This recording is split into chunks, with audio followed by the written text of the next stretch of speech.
كفاكم أنانية وهرطقة. السلام عليكم أبنائنا وأهلنا من العرب الكنديين، اسمعوا وافهموا إيش معنى الليبرالية. هي فلسفة سياسية تأسست على أفكار الحرية والمساواة.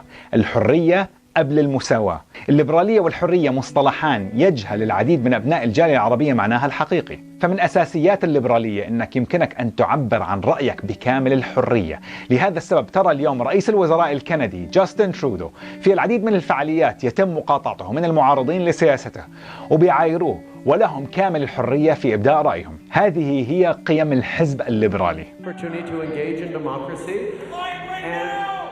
Not surprisingly, it was a rowdy town hall filled with anti-pipeline protesters, many upset over his government's decision to support that pipeline through the province.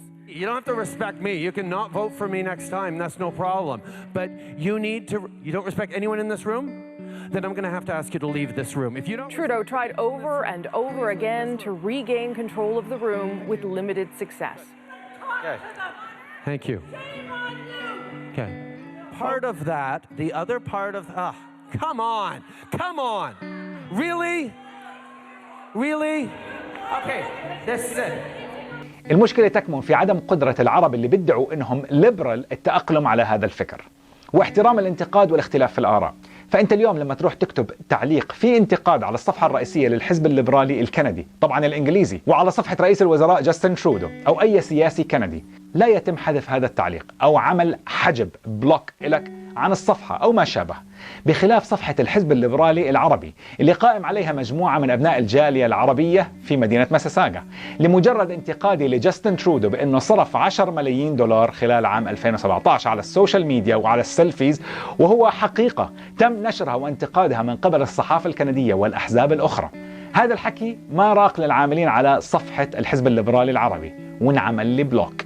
فأنا رسالتي لهدول الناس اللي بيدعوا انهم ليبرال، بتوقف قدام المراية الصبح، بتشلع القناع وبتطلع الدكتاتور الصغير اللي متخبي جواتك لبرا، لانه انتوا لا تمتوا للليبرال باي صلة.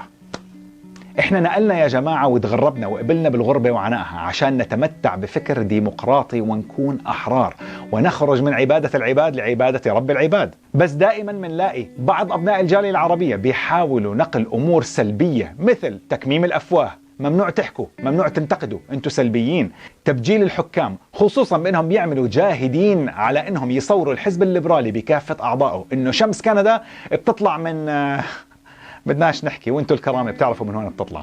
اتفاقك مع الحزب الليبرالي ورئيس الحزب لا يعني انه الجميع من ابناء الجالية العربية يجب ان يكونوا على اتفاق معك. وإذا أنتم بتحكوا أن جمعيتكم هي جمعية غير ربحية هدفها خدمة وتمثيل الجالية العربية، مع أني أشك في ذلك لأن مؤسسين الجمعية يعتبروا موظفين حكوميين من الحزب الليبرالي وبيحصلوا على راتب رسمي من الحكومة الكندية.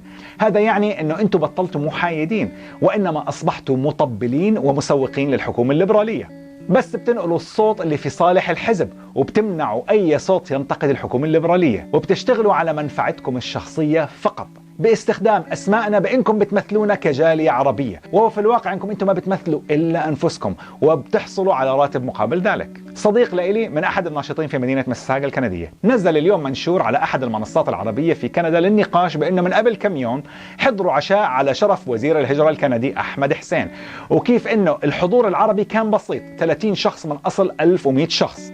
واجته كتير انتقادات انه ليش ما اعلنوا اقاموا دعوة ابناء الجالية العربية للمشاركة معهم في الحفل عشان يوصل صوت الجالية العربية ومشاكلهم.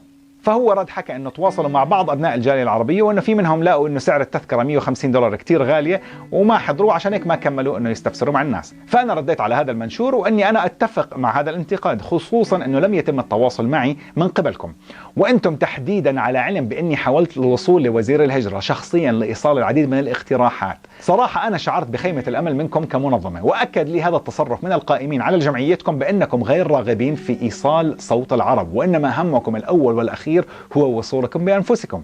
التحدي الحقيقي هو ليس وصول صوت العرب المعنيين، وإنما الأشخاص الذين يقفون عقبة أمام الأصوات تبعتنا لأسباب شخصية. الشيء اللي فاجأني هو تعليق أحد الأخوة من الجالية العربية.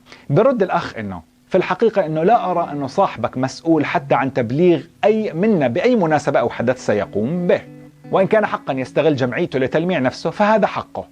إذا أردت لقاء شخص أو حضور فعالية فعليك المتابعة بشكل شخصي وكل المعلومات متاحة هنا. هذا الرد تبع الزلمة قدم المشكلة العربية الأساسية سواء كانت في البلاد العربية بالشرق الأوسط أو حتى في المهجر بسطرين، ألا وهي أن العرب لا يمكن لهم أن ينجحوا في الأعمال الجماعية. أفكارنا وطموحاتنا فردية مبنية على أساس المصلحة الشخصية، يعني بالمشرمحي مبنية على الأنانية في التفكير. لما تعمل على أمر مجتمعي يخص أبناء الجالية العربية وأنك تطلع تحكي أنك ممثل وخادم الجالية العربية، هنا ينتهي التفكير الفردي واستغلال الأمور لمصلحتك الشخصية. بدك تستغل جمعيتك وتلمع نفسك وتوضى بروحك، ارفع اسم شركة خاصة ولا تتحدث باسم الجالية العربية، لأن المصالح الخاصة ضد أهداف الجمعيات والمؤسسات غير الربحية.